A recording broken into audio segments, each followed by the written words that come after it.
Hi, Jason Pilgrim here from the Profitable Practice podcast, where we help allied health professionals just like you empower and inspire the lives of so many more people by building bigger and better businesses. Let's go and get stuck in right now.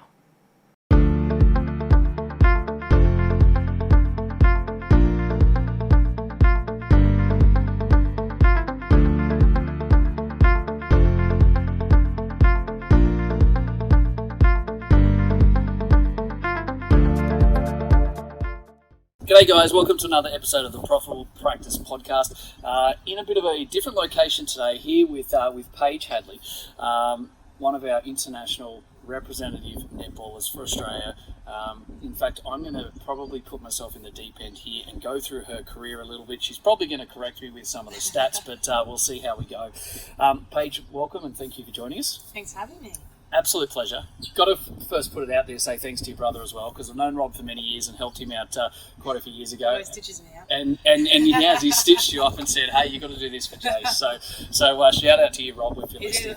Stitching me out or asking for freebies, so either one. Oh, while you're at it, actually, I've got to put this forward as well. Your first Australian Diamonds representation was, and correct me if I'm wrong, but I believe it was Wollongong against Malawi in 2012, 2013? 2013. Now, I was at that game because I know Erin Bell really well. Oh, yeah. And Ezzy's been on our podcast and that before, and she was down there, and she actually, talking of freebies, she actually got me some free tickets, and we were actually down there that weekend, so we actually went, hey, let's go through and catch up. And I do remember catching up with Rob afterwards as well. Yeah, you had Hadley sign and everything. Yeah, absolutely. So, for those that don't know the full career, started at the age of 7 netball. Yeah. Well, this is going to test me. You got stuck in you're pretty bloody good. Let's be honest. You cracked Swiss pretty early in about 2012. Yeah. You're under scholarship with the AIS in 2011. Yeah. You're going to test my knowledge. In the first probably year and a half, you cracked into your first Australian Diamonds team. Yeah. At Wollongong against the Malawi Queens. That was 2013. Yeah. You've been at the Swifts ever since.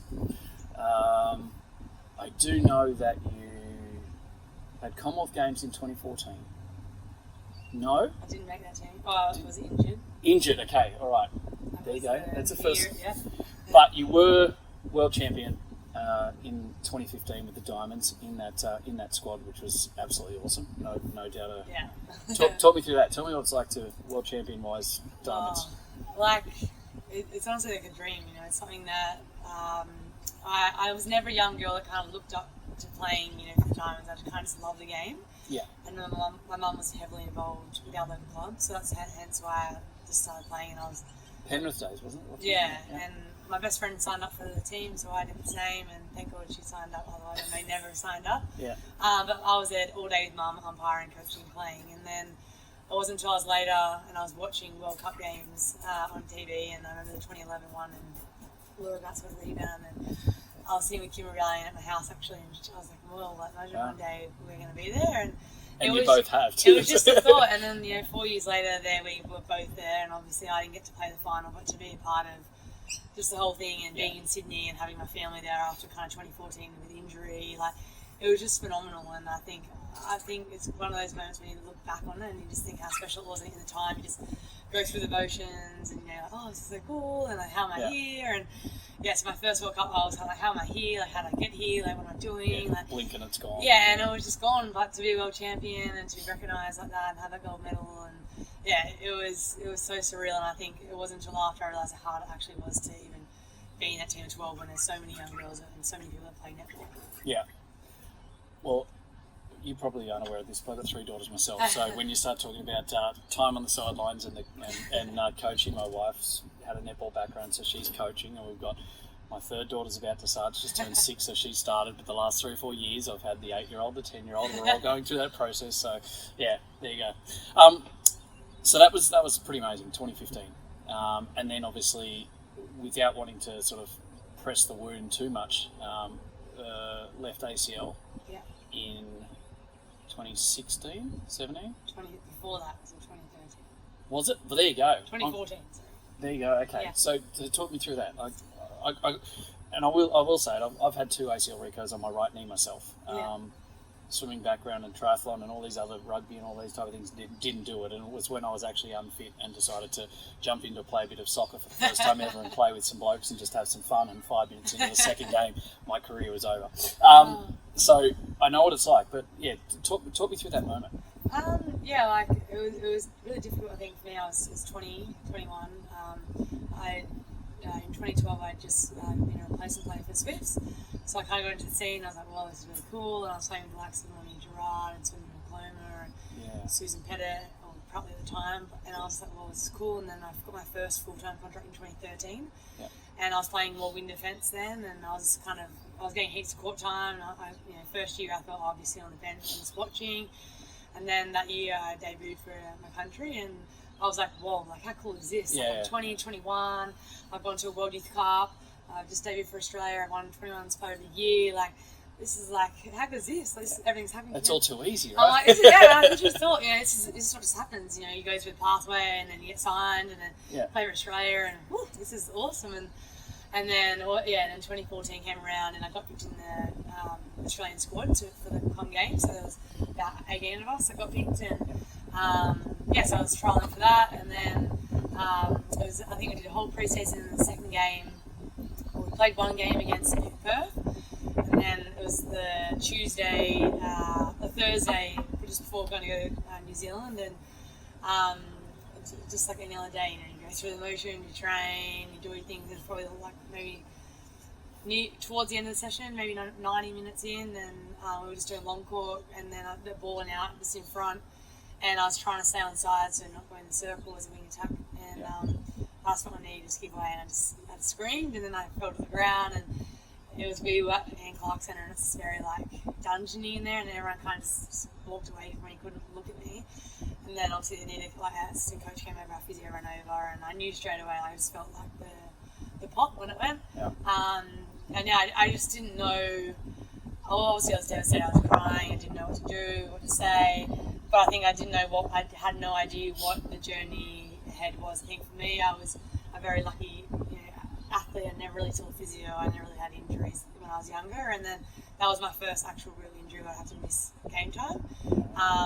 Everyone's consoling you, and I just I had no idea what the next 12 months would look like, and I think just seeing the faces of the teammates and the support staff, I was like, well, this is not good. The next day when I got a scan and confirmed what we pretty much knew, but the hardest conversation was I was calling I'd driven to training, I couldn't try phone.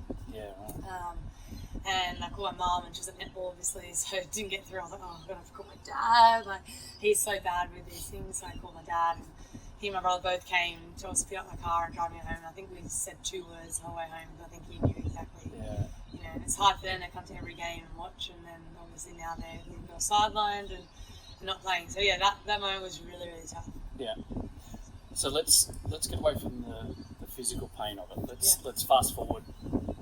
A couple of weeks type of thing. Surgery goes through, start the rehab process. It's a 26-week type of protocol to work through.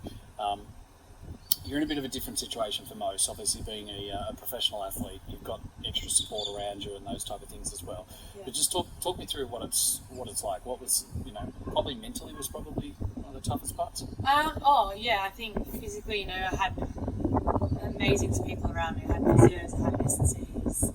Everyone had done their research to know what was going to be best for me. Mentally, I had no idea what I was in for, and I think when it happened, I obviously every day I had to to training, I had to train, and it was a completely different change in lifestyle. And I'm like, what am I? I'm Paige Hadley, the netballer. That's all I do. That's all I do. Right. My friends know me as a netballer. I was going to uni at the time, and I had to go on crutches and go to classes, and it was just mentally draining knowing that I just started the season, so all the girls are obviously in the best time of the season, so every weekend they're playing games, and when I'm sitting on the sideline, I went to every home game, obviously away games I didn't.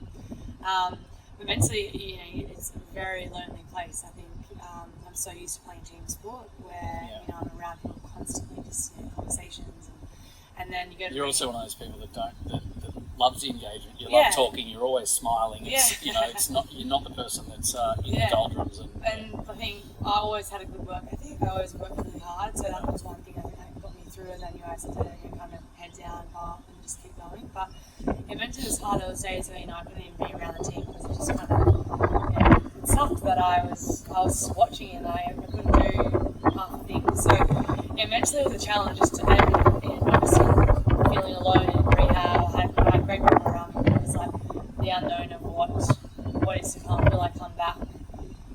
Paige Hadley, will I be good enough? Will I? Was that all Paige was going to be doing the netball? Yeah, and I was very fortunate that I had a 2-year contract at the time, so I did have another year on my contract because there's no reason they had to sign me for the following year. So that was very lucky. Yeah, blessing in disguise, maybe. Yeah, absolutely, and I think it definitely was because they may not have signed me, and that would have been it, because you never know what you're going to come back like. People saying, you might not come back the same, or you might not be the same.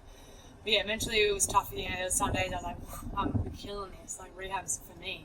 Yeah. The next day I'm going, I walked home, Mum's like, don't speak to her. Because I was just, mess. I couldn't get something in training, or I went, 4 steps forward and 3 steps back. So yeah, it was an emotional roller coaster. Okay.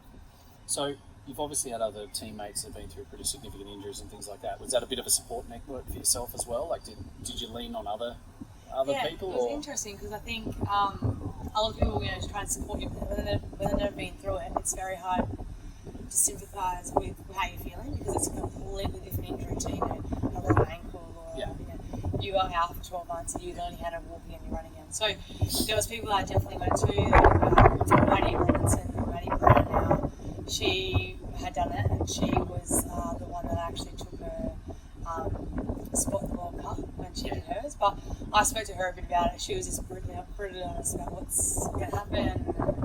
So I had a few people around me that, it was easy to be able to talk to and lean on, but I think it was hard because some people, I'll be alright, and when you haven't gone through it, it's very hard to, be able to communicate. People try to stay positive, but until you've actually really and now, with Maddie Proud, obviously she did it last year, and being able to, I know, you don't always have to be like, oh, you're okay, because, you're okay. It's, some days it's been good to be able to, when she comes to me, be able to give her advice. I don't ever want to be able to, do this because everyone's journey in rehab is completely different. Yeah, and I think that's because, for me, I still say it's probably one of the most powerful and important times of my life professionally as well. Personally, absolutely, when I did my ACL.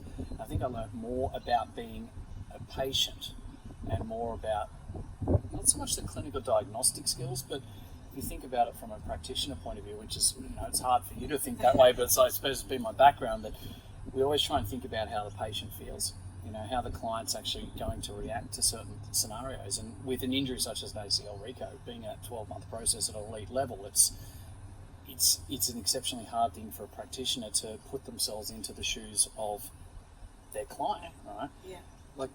What is there something you could offer, or is there something that you might be able to put forward to sort of, some do's and don'ts, but something that you could try and help a practitioner out that's sitting there going, actually, that's pretty tough. It's not a 2-week rolled ankle. It's you're going to be doing a good 3 months post-surgery before you're running again, and then you've got to do this and this and this. How does a practitioner deal with that better? So you've been through it. Is there? Yeah, I think for me, in terms of physio, I think it was just knowing me as a person, my reaction to things to someone else, and I think the one thing that for an athlete is that I wanted ways to try and fix things. I think there's no one way on the highway. I think that was one thing that was quite that was a bit of a hurdle in my journey, is that I always you're striving for perfection. You want to get something. You want my extension or my flexion back, and so for me it was being able to have a good relationship with my physio, my S&C, and them actually know how I'm going to react, or what pushes me, or what puts me back. And I think that was one thing I learned about myself, is I have to sometimes be patient with others, because I wanted the next thing every day, and I found it hard sometimes if something didn't work for me. I was like, okay, well, let's try X, Y, Z. And sometimes it was like, oh, well, no, this is kind of the way to do it. And I was like, oh, take a step back, Paige. Let us do our job. Yeah, and I think that was one thing, though, is just, I think, being able to be open to the athlete or the client as well, because sometimes, I would do things, I'm like, oh, well, that feels great for me. But then if we're set in our ways, it was very hard to, communicate about what's best. So that's one thing I've learned, not just in my rehab, but in terms of treatment the whole way, is being able to have that open communication with my physio or my S&C, being like, no, this is not working, or this doesn't work, I need something another way or something else. And I think that was one thing I learned, that it can't be one way. Like, there's no one way to diagnose, like, to treat something or get something better, because, you know, for me, reflection, I was sitting on books and I was putting this down, and there's so many ways I could do it. So I think one way wasn't working for me, so it was being able to try different ways to try and get that. Yeah. So I think in terms of me, it's about the relationship and just knowing who you are kind of dealing with, and being open to things. I think sometimes I got a bit frustrated because it was, you know, don't think about it. And I'm like, okay, well. And on a long journey ahead, there's sometimes I want that creativity or that ability to be able, like, oh, well, I want to see this progress, or how I'm going to get there. Because, you know, when you're at 2 months, it's very hard to see what it's going to look like at 12 months. Absolutely. And you feel obviously that's, you know, you were mentioning before, you've been able to sort of almost mentor through injury other athletes, if that's a way of phrasing it. I don't know whether it is, but that's obviously left you in a better stead to be able to be more empathetic to significant injuries that some of your teammates are. For me, like, it's not, it's being about empathetic, not sympathetic. I think, you know, when you're in rehab, you don't want people to feel sorry for you. Like, you know, it's like, are you all right? Yeah, I'm all right, I'm fine. But and you're like, I'm very frustrated. Like, yes, I'm frustrated, I'm upset, I'm missing this, but, you know, you can be empathetic and be like, I think you should do this or whatever.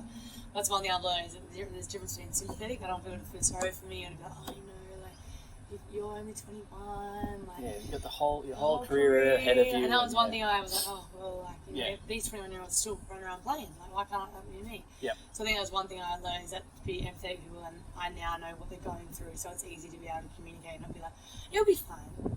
You know?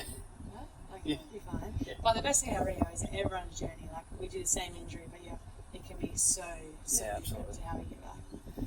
So if you give one, and we always keep our podcast nice and short, so it's probably a few minutes longer than what we normally go anyway, and I could talk for hours about this, obviously having my own personal journey with it as well, but if there's one thing that you could, I guess, impart or put forward to let's say a practitioner dealing with someone with an ACL at an elite sport type of level, it's a hard question to answer. I know that. Yeah. I think for me, it was about being patient and having a plan. Like, so for me, I'm very much an organised person. So I like to see that, you know, what we're striving for. So in 3 months, striving to run.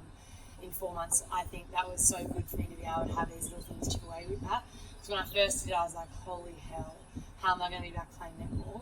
You hear 12 months and you go, oh my gosh. They're doing. I'm watching them going, oh, my knee hurts. Like, so I think for me, it was being able to, okay, by 1 week, I want you to be able to straighten your leg by this. Like, so for me, I think that's the key, was being able to see progression and see what goals I've got. Otherwise, if I just... So it's one thing to have a finish line, yeah, but reverse engineer that so that you've actually got those milestones, which, let's be honest, is pretty much what you do in elite sport, right? Yeah, exactly. You know, goals of World Cup in 2 years or 4 years, etc., and then reverse engineer. Yeah, absolutely.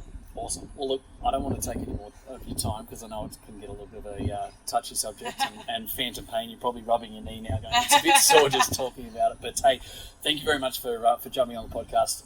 We're obviously going to do other podcasts with you while we've got you as well. But for those that are listening, obviously Paige has been absolutely amazing with her journey and being able to help out so many other athletes in a similar situation. And wish you nothing but the best in the future. Thanks for being on board. Thanks for having me.